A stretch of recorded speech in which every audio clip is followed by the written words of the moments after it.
My name is Peter Berninger with AV Showrooms. I'm here this morning with Gary Coe from Genesis. How are you, Gary? Great, Peter. Thanks for coming by so early. It's a pleasure.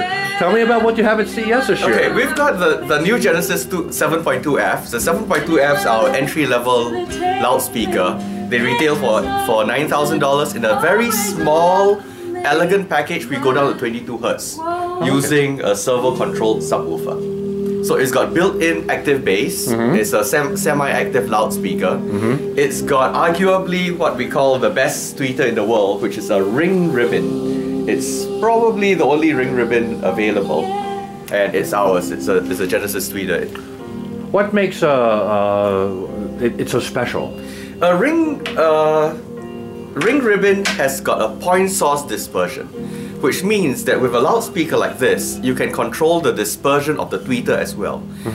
If your tweeter is a 1 inch, for example, a 1 inch will beam at about 16K onwards, 16K upwards, which means that it doesn't disperse well. A ring ribbon like ours with a 5mm voice cord, 5mm ring, would disperse at the equal angle as the mid-range driver, all the way up to 36K. So then you're getting a better integration between the tweeter and the mid-range. Yes, you get a better energy dispersion throughout the room, which also means that you get a very much wider sweet spot, and you get a sound stage anywhere you are in the room. You don't have to sit yourself in the middle, put your head in a vice and listen. The room has been optimized for 5 seats. Now let's take a look at the room. You notice that there's no room treatment. I did notice that. The reason for that is we want to make and design loudspeakers for homes, not just audiophiles with dedicated sound rooms.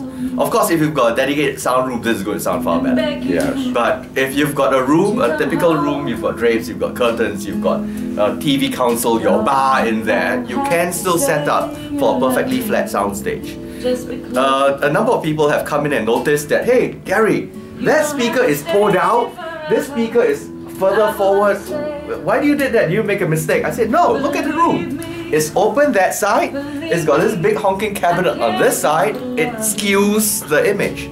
When it skews the image and we know what to do, we can position the speakers to give you a flat center image, a wide sound stage, equal depth on both sides. I'm with you because when there's something in the room that's on one side of the room but not on the other side of the room, I do adjust my loudspeaker for that because I think that the human ear can detect objects close to them or away from them. If they're lopsided, now if it's balanced on both sides of the room, then I keep the speakers aimed perfectly and canted in the same exact angle. Yeah, exactly. And when you look at the symmetry of a room, you've got to look beyond just the shape of the room, because I've encountered rooms where on one side is an air conditioning duct that goes out, but it looks perfectly symmetrical except that you see a grating on one side and none on the other side, which means that acoustically the room is no longer symmetrical. That's right. Or the room has got a soft wall on one side, a concrete wall on the other side, asymmetric room. That's right. So you've got to think beyond just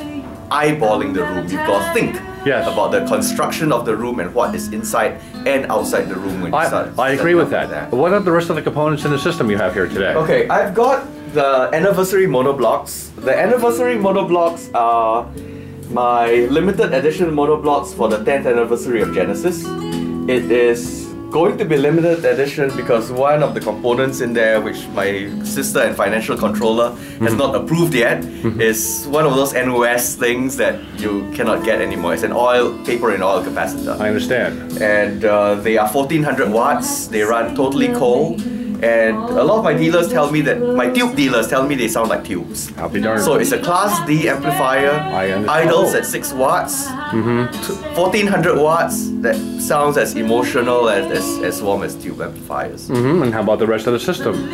All the cables are Genesis Absolute Fidelity cables. Then we come back to the preamp. The preamplifier is the Steve McCormick SMC Audio VRE1C. The VRE1C is brand new. It's the remote controlled version of his virtual reality engine.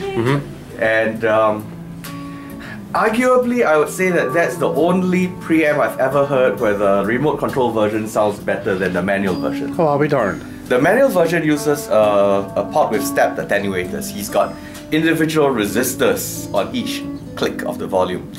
Excellent resistors, very expensive resistors, but still one single resistor per volume step. He invented a way to use multiple resistors that are switched in series and parallel to create quarter dB steps all the way through the volume range. And because you're adding resistors together, there's never less than 2 to 3 resistors at any volume stage. And having never less than 2 to 3 resistors at every volume stage, you have just equalize all the differences between the resistors. So it actually sounds better. I don't know whether I'm supposed to tell you that because it might be a secret. But it actually it actually sounds far better than his VRE-1B, which was already excellent. How about that? You have an analog turntable up here. Is made by who? We've got an analog turntable made by the Funk Firm. Okay. The Funk Firm, the genesis was the pink triangle. Yes. It's a. That's right. I think it's a brilliant turntable because it's a beauty. It's a beauty, and he's got a few things which I thought was very, very interesting. He's got this thing called a vector drive. Can you shoot up there? He's got this thing called the vector drive, which takes a normal belt drive system and almost turns it into a gives it the stability of a direct drive.